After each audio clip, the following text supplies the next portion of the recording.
This is Curtis Brown with Music Gods Magazine, and we have a special guest.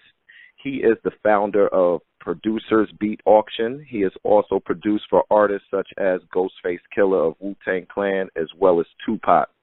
We have with us Vance Choo Branch. First of all, happy New Year to you. Yeah, likewise, brother. Likewise. I'm great. Good. Do you have any New Year's resolutions for 2017? Yeah, man, every year. To try to get my health right, work out in the gym, but I never can get through the whole year doing it. So it's like a reset. Every New Year's I try to stick to that.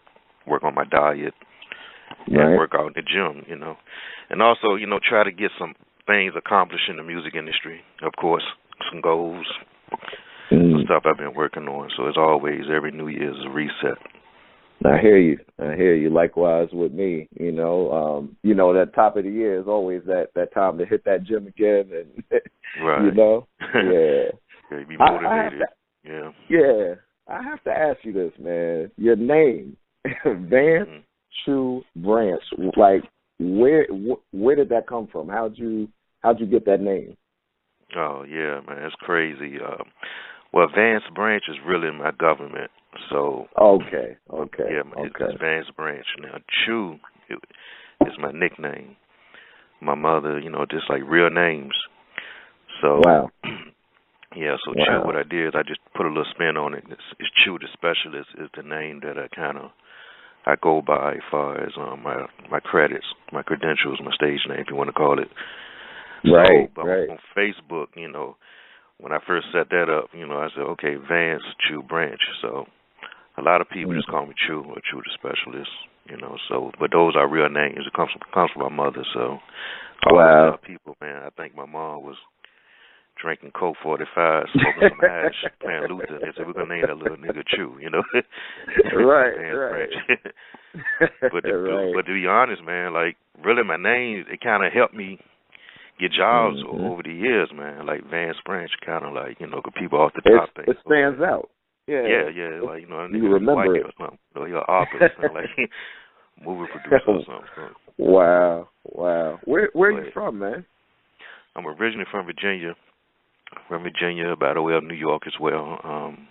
Okay. Richmond, Virginia. I was born and raised, and I moved to Atlanta in 2005. Okay. And I've been back and forth from Virginia to New York, back to Atlanta. Right. So. Okay. Nice. For those who don't know who you are, who are some of the artists that you produce for? Yeah, there's a lot of local artists I work with starting out, just practicing and going in the studios and just working with my own crew called the Children of Israel, the COI. Okay. And from there, I started getting a little buzz in Virginia, and my first major artist I started working with was like Tupac. When the movie Juice came out and Tupacalypse, it was around that time that I met him in person, and I was kind of DJing, producing local artists, and my name caught on, and Tupac picked me up and basically, tried to give me my first break. Well, he did give me my first break. Right. And after that, I started working with the Wu-Tang Clan, worked under RZA, and Method Man. Method Man, started working with him. Some of my favorites. Exactly. Then Takitha, I started working with her. She was the female vocalist for the Wu-Tang. Right. And her started working out. Blue Raspberry, of course. Shaheen, Shaheen the Man-Child. So it was more like it started with the local artists, which is my crew. Right. We came real close to getting a record deal, and from there, man, Virginia. I don't know, for some reason, Virginia producers was catching on. Timberland and Neptunes. Pharrell. Pharrell, and Chad, and a lot of great sound. Missy, everybody, D'Angelo. We all from the same block, Right. So it caught on. Nice. Well, that's pretty big. Working with Pac. You know what I mean? Like such an icon in the industry. What was what was that like? Like, what song? Well, first of all, what songs in particular did you produce for him? Is it any recognizable? You know, because he has so much material. Yeah, he had a You lot, know. man. Yeah, he's Yeah. a workaholic, man.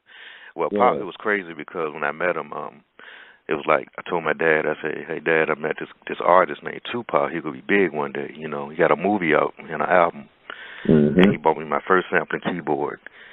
And I started doing beats like every day, man. I was just staying in the house, come from school, do beats, and I would mail them to Interscope on cassette tape. Because, see, back then, they Oh, wow.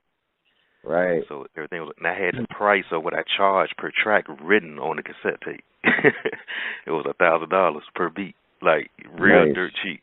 But I just wanted to get in because I met him. Well, back then, I'm sure that was a lot for you back then.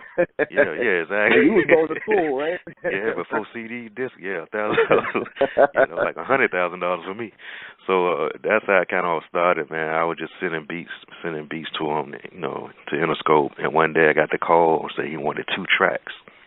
We didn't have no names for him yet, so he wanted 2 songs. We negotiated. He flew me out to L.A. So he ended up laying my track. He said, "Okay, Choo, we could call this song 'Hold On, Be Strong' because I need a radio song." Right. So I was like, cool. So we went to the studio and laid it. Shock G came in and some other musicians, and we made it happen. And so that song was called 'Hold On, Be Strong.'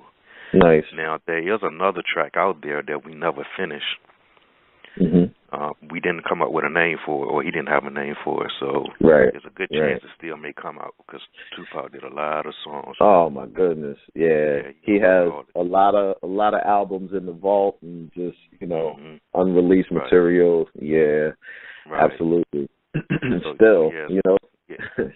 Yeah, I think over the next couple of years they could be releasing records and it still may come out. But the whole experience was crazy, man. It was like a dream come true because I seen how he became from an actor, rapper with his first album, first movie to be the biggest rap artist in the world. Right. And people still love him, so. Absolutely. So we had some history. He came to Virginia. We hung out first and everything. Got the relationship popping. Had some beers. He took care of me. I didn't have to spend money on nothing. He was a real guy. Wow. He took me out to L.A. Wow. Picked me up in the airport. Him and his brother Mo. Okay. He showed me love. I went by myself, man. So the experience was kind of scary but exciting. Right. Because I went to L.A. I had never been to L.A. and I had a blue jacket on. And Pop was like, your gang colors is real out here, but you cool because we down with the Crips and Bloods. Right. You know what I mean? Right. So it was a crazy experience, man. I was so far away from home, and I went by myself. First time in the studio with a big artist. First time outside of Virginia. Wow. The whole experience was crazy, but he covered me. Pac was the type. He was a protector. He ain't let nobody mess to you. He ain't let nobody get over on you. He was outspoken. So got a lot of respect for that. Great experience. That must be great. Yeah, I'm looking forward to the biopic too that's coming out with him, Right. Yeah. Definitely be good. The cat that got playing him look just like him if you glance at him. He does. He does. And got the mannerisms. Yeah, exactly. Exactly. Yeah. And I think that cat ain't had no acting experience, so I think they picked him up and put him in acting school real quick, brushed him up. Right. So I'm kind of curious to see, how well he do. Exactly. Yep. Yeah. Now Ghostface is one of my favorite artists as well. What was that like? What songs did you produce for Ghostface? Ghostface, I did the song Malcolm. It was track 15 on Supreme Clientele, which was like the hottest Ghostface album. Yeah. Track 15. So that project was like probably my best work. I was in my prime, and the whole experience was like I was already with the Clan laying tracks for a lot of artists. Right. Like to keep the Method Man. Actually, that was Method Man beat. But Ghostface heard it and said, "Yo, I want that beat." So when Ghost was on the phone, he was like, "Yo, Choo, I'm gonna use the Malcolm beat. I got a story. I want to tell him that." So he snatched that up off the reel because we back then we was laying a lot of tracks on 2-inch reel to reel, reel to reel tapes. So we'll just lay tracks. I was in L.A. The whole Wu-Tang family was out in L.A., man. We had like this complex of condos the whole record label staff was out there, you know. All the producers, all the, you know, from the secretary to the promotions team. You know, it was all out there set up like a compound, man. And we were in the studio, man. And that was amazing. I never seen an organization like Wu-Tang like do something like that. Like they will book condos, like 20 condos. The whole staff was in L.A. And we were in California, man. And they flew me out. You know, this time I took somebody with me. I took one of my cousins, and they put us in a hotel, no, not a hotel, but a condo. Right. And we just basically we go in the studio and record and record and record. And you know, like I said, that was Method Man beats. So Ghost was like he wanted to use it. So we called that joint Malcolm, and we knocked it out. The beat that I did for that one, actually, that beat was laid a long time ago. I just, you know, happened to have it on cassette tape. He heard it again, you know. Back then there was no CDs, so. Right. Yeah, so when that album came out, that album came out, and it, you know, like I said, it made the album. Then they put out a greatest hits album, right? Shaolin Finest, right?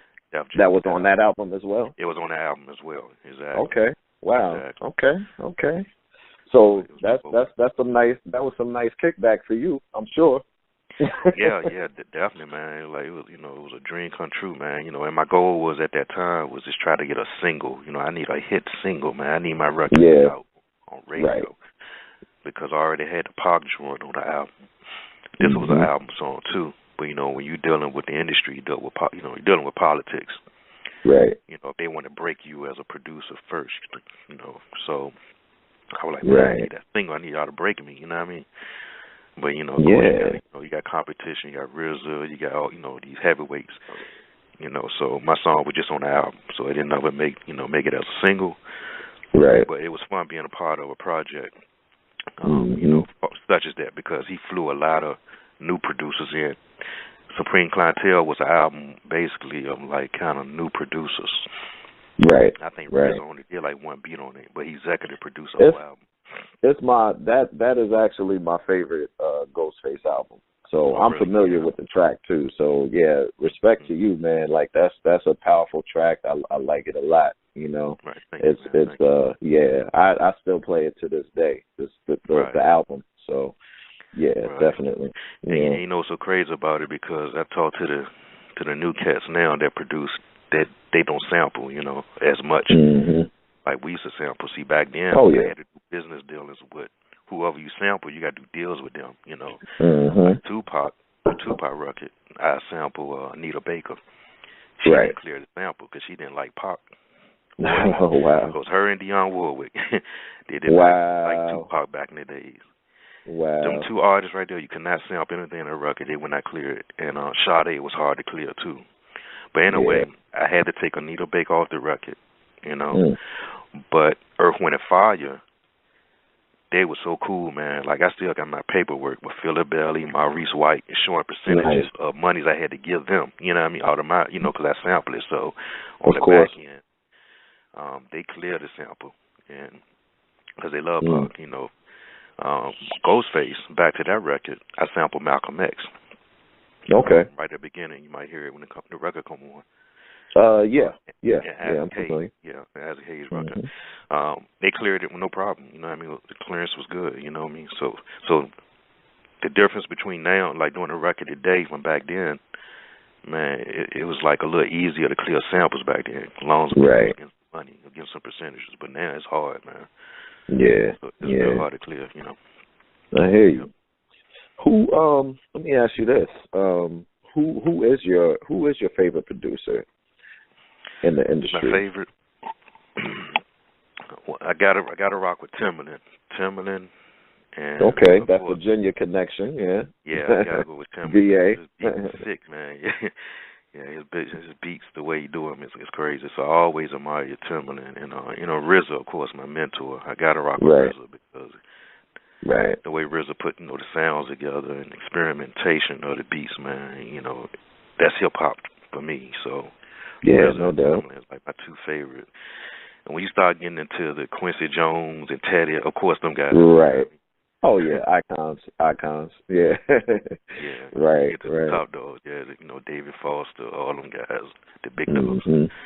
But on the hip hop R&B level, Timbaland and RZA. My favorite So two. so what's your process when it comes to making beats? Like what inspires you? What how does it How's it happen? come How does the together? magic happen? Yeah. It usually come from like a sound I hear. Like I try to hear something that I never heard before, something different. I don't want my record to sound the same as nobody Right. else. It could be a Mhm. melody, a sound effect, or something like that. Then after that, then I throw in the beat, and the beat got to be hard. So kind of the inspiration just comes from like ill sounds. I can look at a movie soundtrack. It could Mhm. be like the movie 300, soldiers marching or the Warriors and all that stuff, and just the Right. sound. Oh That's wow. kind of my inspiration, man. And I always had a thing about I'm like a mystical, magical person, man. I'm kind of weird. My ears funny. I like to hear mystical stuff, like mysterious and magical, Nice. like because really the chipmunk sound Mhm. that Kanye do, like RZA was doing Yep. that first, and to me, and I started like that's how my I like the production came about. setup, like the Yeah, setup samples. Yeah. Yeah. exactly, Yeah. Yeah. exactly. Like Make it that. sound like a chipmunk, and I remember Mhm. doing a beat of the Wizard of Oz, the chipmunk sound. Got you. The Lollipop Kids, just taking a little something different, or I might get inspiration from Schoolhouse Rock, the little cartoon commercial joint, Right. because I want you to connect with it, but it's different, you know what I mean? Yeah. Yeah, that's Because a kind lot of of like things. that reminds me of like Prince Paul. Prince Paul, Hmm. he'll sample water dripping. He'll Right, right, sample, right, right, it don't right. matter, broken Exactly, glass breaking, and that'll be exactly. part of the whole, track. So, Yeah, yeah, so that's that's where I'm cool, at. That's man. where I'm at with it, I and that's like it. kind of how like RZA do his beats. He take a Yeah.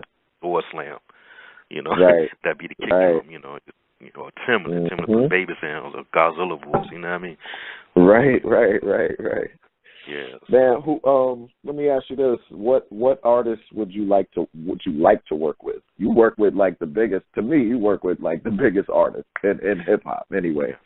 yeah, it's crazy. Yeah. I always when I was working with Pop, I wanted to work with Biggie. Because my sister, Ah. she was a singer, and she had some ties with Bad Boy at the time. And I was Mhm. trying to work my way to get to Biggie, but then all this the East and West Coast thing got crazy, so I fell back like shit. You know what I mean?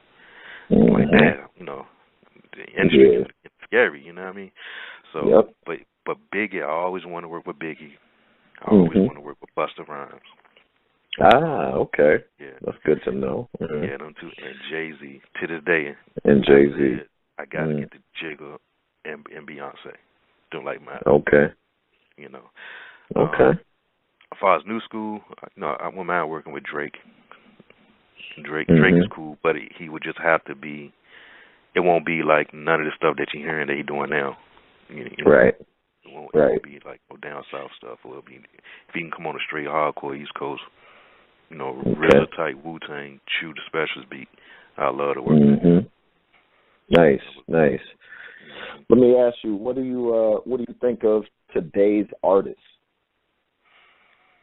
It's Today's not. I artists. mean, I know you've worked with, some real. Not saying that today's artists aren't authentic, but you work with some real raw hip hop, artists. Ghostface that don't get any raw, more hip hop than that. Yeah. What do you think of today's artists though?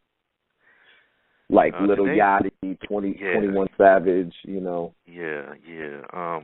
Yeah, I don't want to knock them guys, man, but I know they trying, just that era, but it's like I can't really I don't know, it's hard for them to even rap to my beat, you know what I mean? Because just their Mhm. cadence, their flow and the story, their punchline is just so different. It's not the hip hop era where I came from, with the Nas, the Biggie, Pac, Wu. So I think right now these new artists, they just sound the same, man. It's no, no difference in no versatility, man. Like, so it's not. I'm not knocking them, but they need to like step up their content, man, and Right. come up with better metaphors and punchlines. Like it used to be. It was so fun back in the days. You couldn't wait to hear a DMX record or a Tribe record or a Wu record. Yep. Because it was so different. Agreed. And we love to like buy the CD and rip check the inserts and the pictures and all that. So today the artist, it was an experience. Yeah, it was a whole experience. Whole experience, man. Just ripping that paper off, and checking the credits, the pictures. Yep. Shout out pictures. Yeah, the shout outs. Yeah, even the shout outs. Yeah. So now the new cats, I think if any of the new cats was to go that route, they would stand out and last a lot longer, because now the new cats come out, That's a good point. Yeah. But who's kind of close to it though? Kind of close. I mean, I ain't gonna say close, but he there to me. Kendrick Lamar. I like him. Okay. Because he can flow and he got nice beats and stuff. That dude ill, he tight. So he is but he got his own sound to me too. But if a lot of the newer cats, the artists, I don't even know a lot of the new cats. Right. You know what I mean?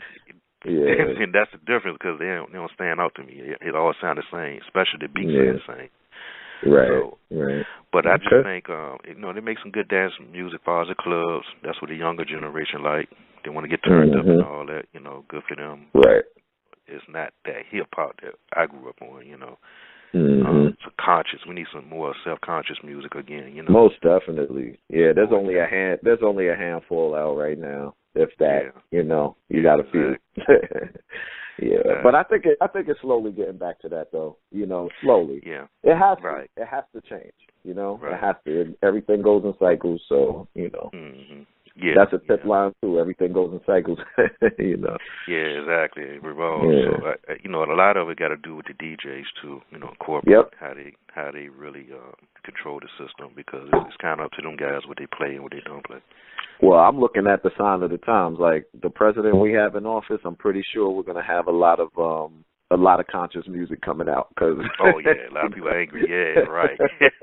You know what I mean? Like that. Exactly. That usually dictates, pop culture, like what's going on with the country and the times and everything. So that's cool, man. Do you have? Yeah, right. Exactly. What would be your advice for any new artist getting in the business today? Because it's not like it was before. You know what I mean? You don't shop a demo. You don't do certain things that we would do back in the day. What would be your advice? My best advice would just try to be different, be your own boss. Like basically, you got the internet right now, social media. Like, don't look for the deal. Right. Basically, create your deal. Let people come to you and buy your records. Try to capitalize off every record you put out. If it's 99 cents a song, make money, monetize your project. Basically try to make money as a business. Right. And right now, you can use the internet to do your videos and promote yourself, and don't need a label. You don't need distribution because internet is worldwide now. Yeah, true. People in Mars can even download your shit, on satellite. So so you got people out there, that's the internet is powerful, man. So I would my best advice, just, try to build your fan base, on your own, get you a crew, a promotion team or label, start your label, LLC it up, and create your own business and market and promote yourself. Because at the end of the day, when a label do come to you, you got more leverage, more bargaining power. Basically they want to see that you know how to handle business. It is a business, and that you can sell records on your own. Okay. So what is your ultimate goal? Do you want a Grammy? I mean, people, what's your ultimate goal in this industry? Yeah, as a producer, my biggest goal, like I said, I want a hit single that's definite. Will give me a Grammy. Basically to work with a big artist such as Beyonce. I want to go for the top of the charts. So that's always in a producer, to get a Grammy or have a hit single. It's hard to get a hit single, not because your music ain't good. It's just you're dealing with the politics. You're going through the roadblocks. If they want to break you as a new producer, so I just want to be that, like I did broke Pharrell, Kanye. Okay, boom. Okay, this record hot, it's a single, this is a new producer, Choo the Specialist, let's drop it. It's on the videos, it's all on the radio every day. I want to hear my joint on every station worldwide as a single, playing in rotation. So that's the biggest goal as a producer. Okay, cool. Do you have any last words for our listeners? What would you like our listeners to know about you? What would you like to, let our listeners know? Well, basically, I just want to keep them aware that I do have this movement to help artists and producers, unsigned artists and producers, called Producers Beat Auction.